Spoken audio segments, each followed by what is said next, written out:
ये जो पूरा कॉन्फ्लिक्ट चल रहा है मिडिल ईस्ट में इजराइल और हमास के बीच, इसमें पहली बार ऐसा हुआ है कि किसी रिलीजियस इंफ्रास्ट्रक्चर के ऊपर अटैक किया गया हो। इजराइल ने गाजा के ऊपर बहुत सी जगहों पे अटैक किया था, लेकिन मॉस्क के ऊपर नहीं किया था। और वो क्यों किया है इसके बारे में इस वीडियो में जानेंगे। देखिए, कोई भी पब्लिक इंफ्रास्ट्रक्चर हो, जैसे हॉस्पिटल हो, स्कूल हो या कोई भी रिलीजियस प्लेस, वहां पे लोगों को लगता है कि यहाँ पे कोई भी अटैक नहीं करेगा, और वैसे भी ऐसी जगहों पे अटैक करना बुरी बात है। इसके लिए इजराइल को कंडेम किया जाना चाहिए, ऐसा वहां के लोगों का मानना है। इजराइल ने कल सुबह गाजा में एक मॉस्क था जो कि डेर अल बाला एक जगह है गाजा में, और इस मॉस्क को एक तरीके से शेल्टर होम में बदल दिया गया था। और जो मॉस्क का एरिया है वहां पे कई लोग रहते हुए नजर आ रहे थे। उस मॉस्क के ऊपर इजराइल ने एयर स्ट्राइक कर दी, जिससे 21 लोगों की डेथ हो गई और उस मॉस्क को पूरी तरीके से धाराशाही कर दिया। और इसके लिए इजराइल को कंडेम भी किया जा रहा है। लेकिन इसके बाद इजराइल ने तुरंत अपना स्टेटमेंट जारी किया कि जो हमने अटैक किया था, मॉस्क हमारा बिल्कुल भी टारगेट नहीं था। हमारे टारगेट सिर्फ वो जगह है जहां पे हमें इंटेल के थ्रू ये पता चलता है कि मॉस्क में कोई छिपा हो सकता है, लेकिन उन्हें ये आइडिया नहीं था कि मॉस्क एक शेल्टर बना दिया है। और इसके ऊपर यूएन का भी अपना बयान आया है। सेक्रेटरी जनरल एंटोनियो, उन्होंने एक वीडियो रिलीज किया, उसमें बताया कि 7 अक्टूबर यानी कि आज एक दुर्भाग्यपूर्ण घटना हुई थी, जिसमें कई सारे इजरायली सिटीजन को मारा गया था, सेक्सुअल असॉल्ट हुआ था वुमेन्स के साथ, रेप की कई सारी घटनाएं सामने आई थी, बहुत सारे हॉस्टेजेस को पकड़ लिया गया था। ये सारी घटनाएं आज के दिन हुई थी और आज इसकी एनिवर्सरी है। इसीलिए इजराइल में इसकी वार्निंग दे दी गई है कि लोग कोशिश करें कि अपने घर में रहें, क्योंकि हो सकता है कि इस दिन को बड़ा बनाने के लिए फिर से अटैक कर दिया जाए। और ये स्टेटमेंट संडे को आया, यानी कल आया था, जिसमें एंटोनियो ने बोला कि इस दिन को सदियों तक याद रखा जाएगा, क्योंकि इसमें से बहुत सिविलियंस मारे गए जिनका इससे कुछ भी लेना देना नहीं था। तो उन्होंने एक तरीके से अक्टूबर 7 के अटैक को भी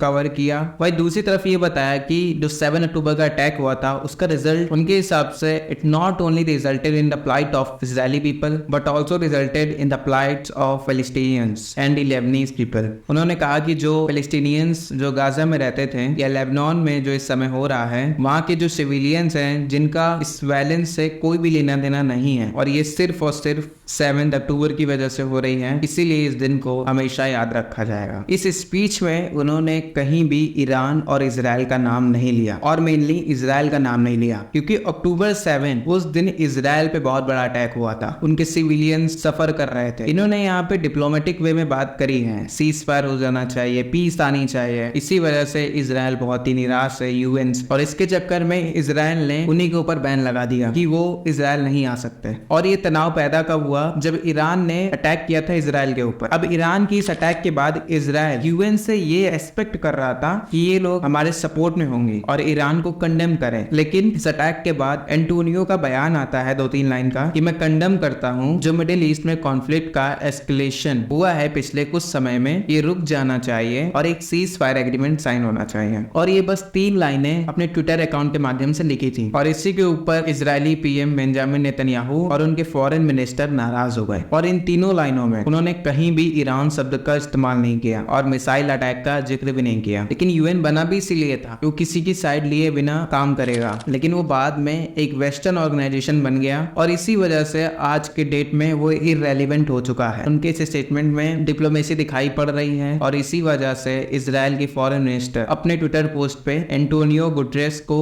टैग करते हुए लिखा कि ऐसा इंसान इतना ज्यादा डिप्लोमेसी खेलने की कोशिश कर रहा हो जो कि ईरान का नाम लेके कंडेम नहीं कर सकता, ऐसे पर्सन को इजराइल में आने की कोई जरूरत नहीं है। हम उनको इनडेफिनेट टाइम पीरियड के लिए बैन करते हैं। और अब आपको इस कॉन्फ्लिक्ट में बहुत ही चेंज दिखाई देगा इस मॉस्क अटैक के बाद। धन्यवाद।